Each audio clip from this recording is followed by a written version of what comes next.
దేవుడు అనుగ్రహించే సకలమైన ఆనందాల అనుభవాలు మనం పొందదగుదుమా? దేవుడు అనుభవించే నిత్య రక్షణ, నిత్య జీవం మనం పొందదగుదుమా? కొద్దిపాటి శ్రమలను మనకు పరీక్ష కోసమో, లేకపోతే ప్రమోషన్ కోసమో, లేకపోతే మనలో వ్యక్తిత్వ నిర్మాణం కోసమో అనుమతించాడు అనుకో, ఆ మాత్రం భరించలేము. ఓ మహారాజు అడవిలో తప్పిపోయాడంట. పొయ్యి పొయ్యి పొయ్యి పొయ్యి పొయ్యి పొయ్యి పొయ్యి అసలు కీకారణ్యం మధ్యలోకి వెళ్ళిపోయాడు. చెప్పేదా ప్రార్థన చేసేదా? అస్సలు ఇది పొరపాటును కూడా వద్దనరు. కీకారణ్యం మధ్యలోకి పోయాడు. నరమాత్రుడు కనీసం ఎంటర్ కాలినటువంటి ప్రదేశం అది. అంత లోపలికి వెళ్ళిపోయాడు. అక్కడ ఒక అందాల ఉద్యానవనం, అందులో ఒక అంత సౌందర్యవంతమైనటువంటి ఏరియా ఉందంట. అక్కడ అంటే ఎక్కడుందని వెతికారు పోయి. అది స్టోరీలో, కథలో అట్ట చెప్పాడు అన్నమాట. అక్కడ దేవలోకం నుండి వచ్చినటువంటి ఒక స్త్రీ, ఇది బైబిల్లో కథ కాదు, మళ్ళీ బైబిల్లో దేవలోకంలో స్త్రీ ఆడుంది అని మళ్ళీ నా మీద వాదనలు లేపారయ్యా. మన పూర్వదినాల్లో పెద్దోళ్ళు రాసినటువంటి కథల్లో ఒక కథ, ఒక దేవలోకంలో ఉన్న ఒక స్త్రీ, అత్యంత సౌందర్య రాశి ఆమె ఉంది అక్కడ. ఆ ఉద్యానవనం దగ్గర ఉంది. ఈయన చూశాడు, ఆమెని మోహించాడు. ఎట్లనన్నా కానీ ఈమె నా భార్యను చేసుకోవాలి. రాజు కదా, రాజుకి ఎదురే ఉంది. సరే వెళ్ళి ఆమె ఎదుట పడ్డాడు. మొదట కొంచెం ఆమె అభ్యంతరపడిన తర్వాత, ఎవరు నువ్వు ఏంటని అడిగింది. నేను ఫలానా దేశానికి చెందిన మహారాజుని, అరణ్యంలో తప్పిపోయి ఇక్కడికి వచ్చాను. సరే వస్తే వచ్చాను, వచ్చింది మంచిదైంది, నిన్ను చూశాను, చాలా సౌందర్యంగా ఉన్నావు నువ్వు, నిన్ను మ్యారేజ్ చేసుకోవాలనుకుంటున్నాను. అప్పట్లో గాంధర్వ వివాహాలు ఉన్నాయి, అట్లాగే నిన్ను నేను పెళ్లి చేసుకోవాలనుకుంటున్నాను. గాంధర్వ వివాహం అంటే దానికి మళ్ళీ ముహూర్తాలు, మళ్ళా పెద్దల సమక్షంలో ఇవన్నీ ఏమి ఉండవు. అప్పుడే జస్ట్ ఆయన రింగ్ తీసి, ఉంగరం తీసి ఆమె తొడుగుతాడు, అయిపోయింది, పెళ్ళి అయిపోయింది. అదొక విచిత్రమైన పెళ్ళి అన్నమాట. ఈ మన సాహిత్యాల్లో ఉంటాయి ఇవి. గంధర్వులు, యక్షులు, కిన్నెరలు, కింపురుషులు. తెలుసా మీకు? మీకెందుకు తెలీదు? ఓల్డ్ మూవీస్ చూసి ఉంటారు కదా మీరు కూడా, చాలా జానపద చిత్రాలు. ఇప్పుడు చూడటానికి ట్రై చేయవకండి, గతం గతః. అయితే ఆమంది, మా లోకం వేరు, మీ లోకం వేరు, మాతో మీకు వ్యవహారం పొసగదు బాబు అంది. ఏమన్నా కానీ నీకోసం చచ్చిపోతా అవసరం అయితే నిన్ను పెళ్లి చేసుకోవాలంటాడు వీడు. అవంటది, మరీ మూర్ఖుల్లాగా ఉన్నావు నువ్వు, మీ ప్రవర్తన వేరు, మా ప్రవర్తన వేరు, మీతో మేము, మాతో మీరు కలిసి జీవించడం కష్టం అంటది. అసలు ఏమన్నా కానీ నువ్వు నన్ను పెళ్లి చేసుకోనంటే మాత్రం నేను ఎక్కడ చచ్చిపోతా అంట. ఊరినైనా పిచ్చోళ్ళలాగా ఉన్నారా బాబు నువ్వు? సరే అట్లాగైతే చేసుకుంటా, ఒక మాట ఇవ్వాలి నువ్వు నాకని చెప్పాను. నేనేం చేసినా, ఇది ఎందుకు ఇలా చేసావనిగా నువ్వు నన్ను అడ్డగించినా, అడిగినా, చెయ్యొద్దు అని అడ్డగించినా, ఎందుకు ఇలా చేసావని ప్రశ్నించినా మరుక్షణమే నేను వెళ్ళిపోతా. అట్లా ఇష్టమైతే చేసుకుంటాను, లేకపోతే ఇవి సత్తానంటున్నాడు, చేసుకుంటున్నాను. కొంతమంది ఆడపిల్లలు కూడా అంతే పాపం. చచ్చిపోతాను అంటున్నాడు అన్నయ్య, చచ్చిపోతాను అంటున్నాడు అన్నయ్య అంటే పోలీస్ కేసు పెట్టి ఫ్యామిలీలో చెప్పు. ఫ్యామిలీలో చెబితే వాళ్ళు కేసు పెడతారు, కంప్లైంట్ చేస్తారు, ఫలానాడు చచ్చిపోతాను బెదిరిస్తున్నాడు అంటని. వాడు పోయినా ఇబ్బంది ఏమి ఉండదు, ఒట్టిదే వంక. ముందు వాడు కాదు, ఏమో చావాలనుకుంటుంది. సరే పక్కన పెడదాం, మళ్ళీ అందులో పోతే మళ్ళీ కాసేపు ఆడవాళ్ళని తిట్టాల్సి వచ్చింది. కానీ ఎక్కడికి వచ్చాగాం? నేను ఏం చేసినా నువ్వు ఆపడానికి లేదు, ఎందుకని అడగడానికి, అడిగావంటే వెళ్ళిపోతా. అస్సలు మాట్లాడే పనే లేదు, నీ ఇష్టం వచ్చినట్టు చేయి, నేనేమన్నా అంటే అప్పుడు అడుగు, పెళ్లి చేసుకుంటా. అప్పుడు చేయి ఇచ్చింది, ఉంగరం తొడిగాడు, గాంధర్వ వివాహం, పెళ్ళి అయిపోయింది. ఇప్పుడు ఎవరేమి మహారాణి. ఇక బయలుదేరారు. అడవిలోంచి బయటికి ఎట్టబడాలో వాడికి తెలియదు, దారి ఆమె చూపించింది. మరి ఆమె ఆ ప్రపంచం కదా, దారి చూపించింది. మొత్తానికి రాజ్యం దారి పట్టారు. ఇద్దరు రాజ్య వీధుల్లో వెళ్తూ ఉంటే ప్రజలందరూ చూసి మహారాజు గారు మహారాణి కొత్త రాణిని తీసుకొస్తున్నారని అందరూ చోద్యంగా చూస్తున్నారు. ఆమె కూడా చూడచక్కని సుందరి, అద్భుతంగా ఉంది.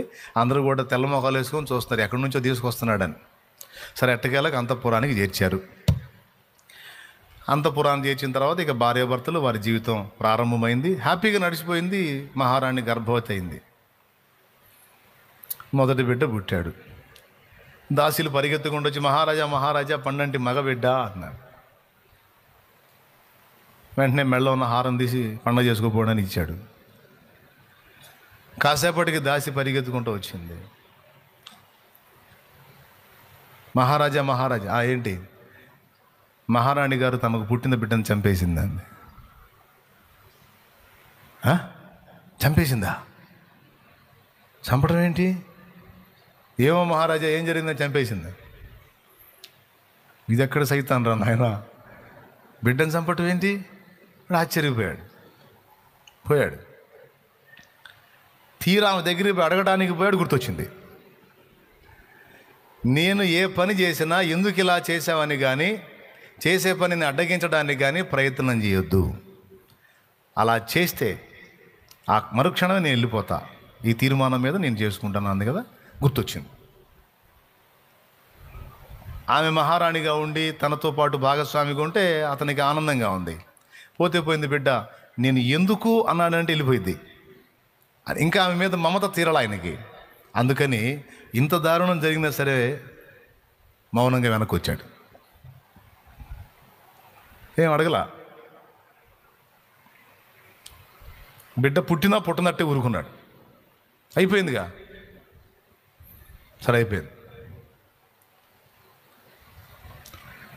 తర్వాత పొరుగు రాజు ఒకడు చచ్చిపోయాడు. పొరుగు రాజ్యపు రాజు చచ్చిపోయాడు. ఆ సమాధి కార్యక్రమానికి వెళ్తారు వీళ్ళు. వెళ్ళేవాడు ఇప్పుడు ఆర్భాటంగా, ఇప్పుడు బైబిల్లో కూడా అహస్వేరోషు వష్టిని పిలుస్తాడు చూడు, రాజుల ముందు తన భార్యను చూపించడానికి. అట్లాగా వాళ్ళకి వాళ్ళ రాణుల యొక్క సౌందర్యం చూపించుకోవడానికి ఇష్టం. ఈమెను వెంటేసుకొని పోయాడు. అర్థమైందా? రాజు, రెండవ రాణి, ఇద్దరు పోయారు ఆ కార్యక్రమానికి. అక్కడ రాజు చనిపోయాడు కదా. ఆ చనిపోయిన రాజు శవం మీద పడి ఆయన మహారాణి ఎడుతుంది, మహారాజా నన్ను, పిల్లల్ని, రాజ్య పౌరుల్ని అనాథలు చేసి వెళ్ళిపోయారా అని ఎడుతుంది. అక్కడున్న వాతావరణం అంతా దుఃఖసహితంగా ఉంది. మరి చచ్చిపోయిన సన్నివేశం కదా, అంత దుఃఖసహితంగా ఉంది. అందరూ మౌనంగా, మహారాణి మరి భర్త మీద పడి ఏడుస్తూ ఉంటే అందరూ లేడీస్ అయితే శారీలు తీసుకొని ఇట్లా పెట్టుకొని అంటారు కదా.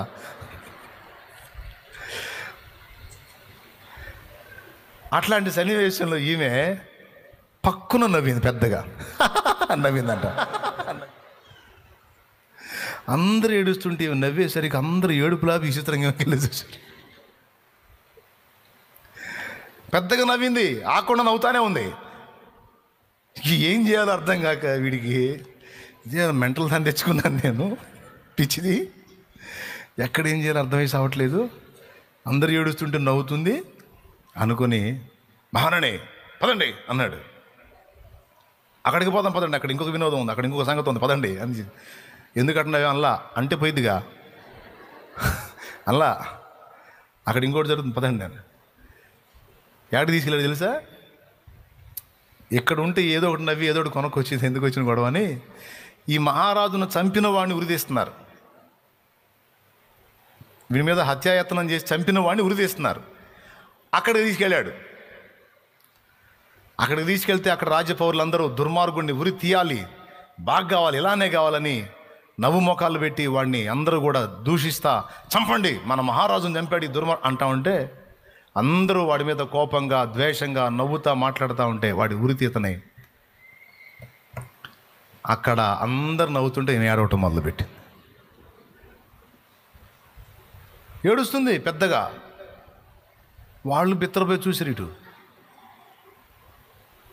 రాజు చస్తే అందరూ ఏడుస్తుంటే ఏమో నవ్వింది. రాజును చంపినోడిని ఉరి తీస్తుంటే అందరూ నవ్వుతూ ఉంటే ఏమి ఏడిచింది. కన్ఫర్మ్ చేసుకున్నాడు, తేడా మనిషి మొత్తానికి నా దగ్గర నుంచి వెళ్ళిపోవాలని స్కెచ్ గీసి ఇట్లాంటి పనులు చేస్తుంది, నేను వదులుతాను అయింది. ఈ రాజ్య పౌరులు ఏమనుకున్నా పర్వాలా, నేను మాత్రం వదలను. నేను గట్టిగా మనోడేం మాట్లాడలా, చూశాడు ఏడుస్తుంది.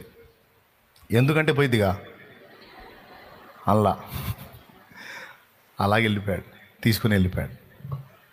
తర్వాత మరో బిడ్డ పుట్టింది. ఇక ఆ బిడ్డను తీసుకొని బయలుదేరింది. పుట్టిన బిడ్డను తీసుకొని బయలుదేరింది. మళ్ళా అంతఃపురం దాటి వెళ్తుంది. ఇప్పటికి 3 సార్లు అయిందిగా. ఇక 4వసారి పుట్టిన బిడ్డను కూడా తీసుకొని పోతుంటే ఇంకా ఉండబట్టలేక కబురు అందుకొని చెప్పారు, అంతఃపురంలో దాసీలు చెప్పారు, మహారాణి బిడ్డను తీసుకొని వెళ్తాను ఎక్కడికో అని. మళ్ళీ 2వసారి పుట్టిన బిడ్డని వామ్మ దుర్మార్గం మళ్ళీ చంపిద్ది అని పోతే పోయింది, ఆమె పోతే పోయింది, ఆ బిడ్డనన్న దక్కించుకుందామని అడ్డుపడతాడు.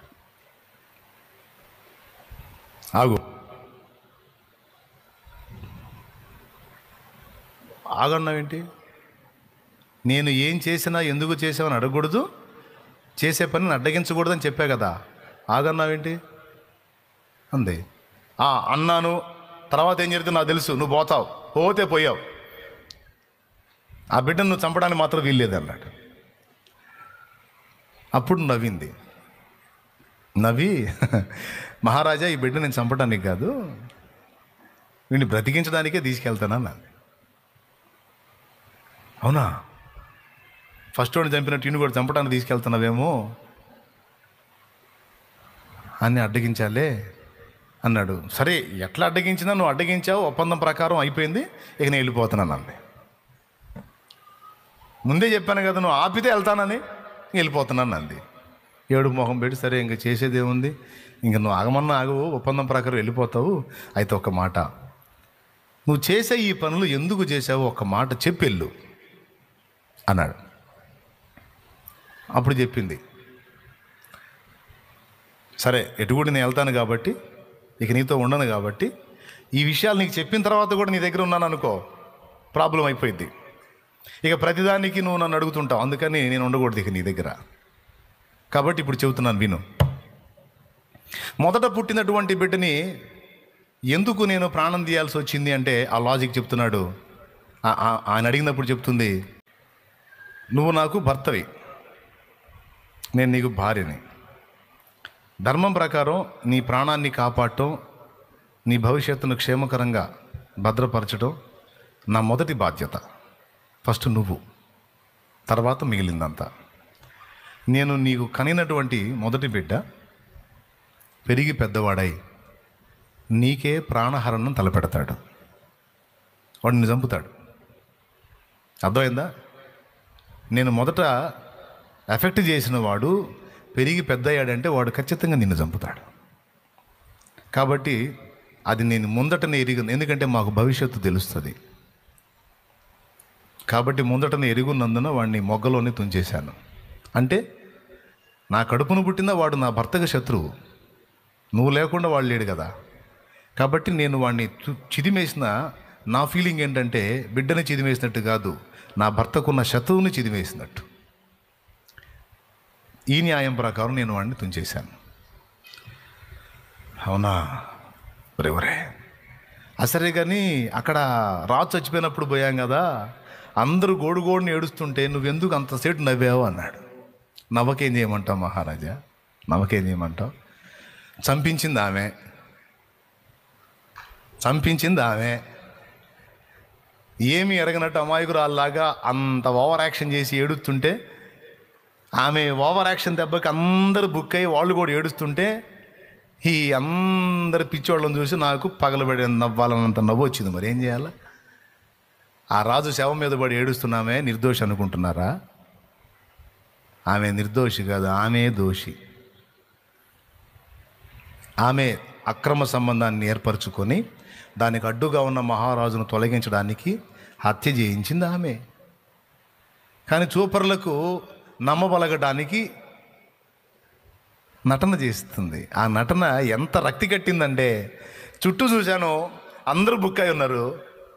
ఆహా అని నాకు అది విడ్డూరం అనిపించి నవ్వాను. అవునా, ఆ దుర్మార్గురాల భర్తను చంపించింది. ఇప్పుడు తేలదు, తర్వాత తేలిద్ది, అప్పుడు మీకు అర్థమైద్ది. మరి వాడిని హత్య చేసిన వాడిని ఉరి తీస్తుంటే అక్కడ ఏడ్చావు ఎందుకంటే వాడు నిర్దోషి. చుట్టూ ఉన్న దరిద్రులకు ఆ సంగతి తెలియదు. ఏమి ఎరగని ఒక అమాయకుడు ఉరిశిక్షకు బలైపోతున్నాడు అని మరి బాధగాక ఆనందం ఎట్లా కలిగిద్ది? రహస్యంలో ఏం జరిగిందో నాకు తెలుసు, నీకు తెలియదు, చుట్టూ ఉన్న వాళ్ళకి తెలియదు కదా. అరే పిచ్చిదాన్ని అనుకున్నాను నిన్ను. మా చేష్టలు మీకు అంతే ఉంటాయి, అందుకే మీరు మేము కలిసి బతకటం సాధ్యం కాదని చెప్పా. అర్థమైందా?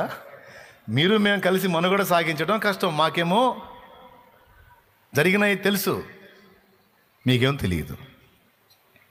సరే కానీ ఈ బిడ్డను ఎక్కడికి తీసుకెళ్తున్నావు అంటే అప్పుడు చెప్పింది, వీడు నీకు ప్రాణహాని తలపెట్టాడు కానీ నీ శత్రువులతో చేయగలుగుతాడు.